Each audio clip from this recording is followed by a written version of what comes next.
CM हो तो ऐसा जो भी बोलता है एकदम धड़क से। বৃহস্পতিবার পশ্চিম আসনে বিজেপির প্রার্থী প্রতিমা ভৌমিকের সমর্থনে মহাত্মা গান্ধী স্কুল মাঠে এক জনসভার মধ্যে দুই বিহারি লোকের এই মন্তব্যটা বেশ নজর কাড়ল সেখানে উপস্থিত এক মহিলা মোর্চার উদ্যোগেই যে এই অনুষ্ঠানটা। মহিলাদের ভিড়ে ছয়লাভ স্কুলের মাঠ। অপরিচিত সেই মহিলা বিহারি দুই লোকের কথোপকথনে জিজ্ঞেস করে ফেললেন তাদের আধো আধো হিন্দিতে, दादा आपे कैसे बोला? प्रत्युत्तरे एलो, अरे बहन जी हम इनका भाषण सुने हैं बहुत बार, दम है सीएम में, आप भी सुनिए।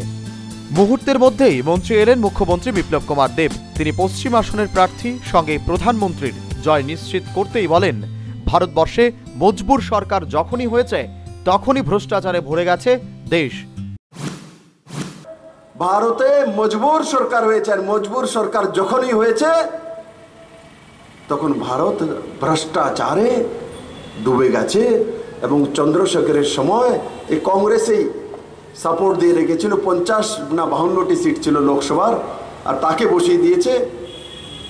আর চন্দ্রশেখরের সময় হেলিকপ্টার ভরে ভরে ভারতবর্ষের স্বর্ণ বন্ধক দিতে হয়েছিল, দেউলে হয়ে যাচ্ছিল ভারতবর্ষ। সেই মজবুর সরকার চাই না, আজকে আমরা চাই নরেন্দ্র মোদীর মজবুত সরকার চাই, মজবুত সরকার। পাশাপাশি মুখ্যমন্ত্রী যখন বলেন মোদিজি আছে মানে সব আছে, বিশ্বাস অটুট।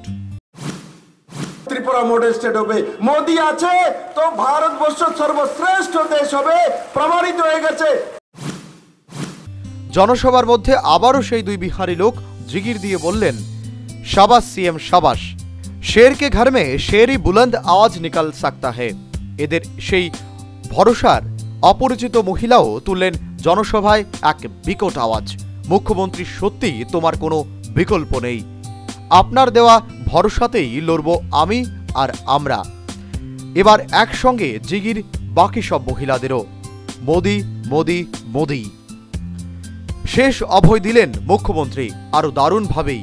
তিনি বললেন, সঠিক নির্ণয় করেই সঠিক ব্যক্তি হিসেবে মোদিকেই প্রয়োজন ভারতবর্ষের, তবেই দেশ সুরক্ষিত থাকবে। নির্ণয় নিয়ে নেব 5 বছর নরেন্দ্র মোদীর হাতে দিয়ে সঠিক চৌকিদারের হাতে দেশ তুলে দেব, আর সঠিক চৌকিদার দেশকে সেই দিশাতে নিয়ে যাবে, সর্বশ্রেষ্ঠ দেশ বানাবে, ত্রিপুরাকে মডেল স্টেট বানাবে। মহিলা মোর্চার উদ্যোগে এই জনসভায় এদিন 3 ধরনেরও জায়গা ছিল না গান্ধী স্কুল মাঠে। আসলেই এটা মোদিরই জলস, কারিগর নেপথ্যে সবার প্রিয় মুখ্যমন্ত্রী Biplab Kumar Debi. Bureau report, news vanguard.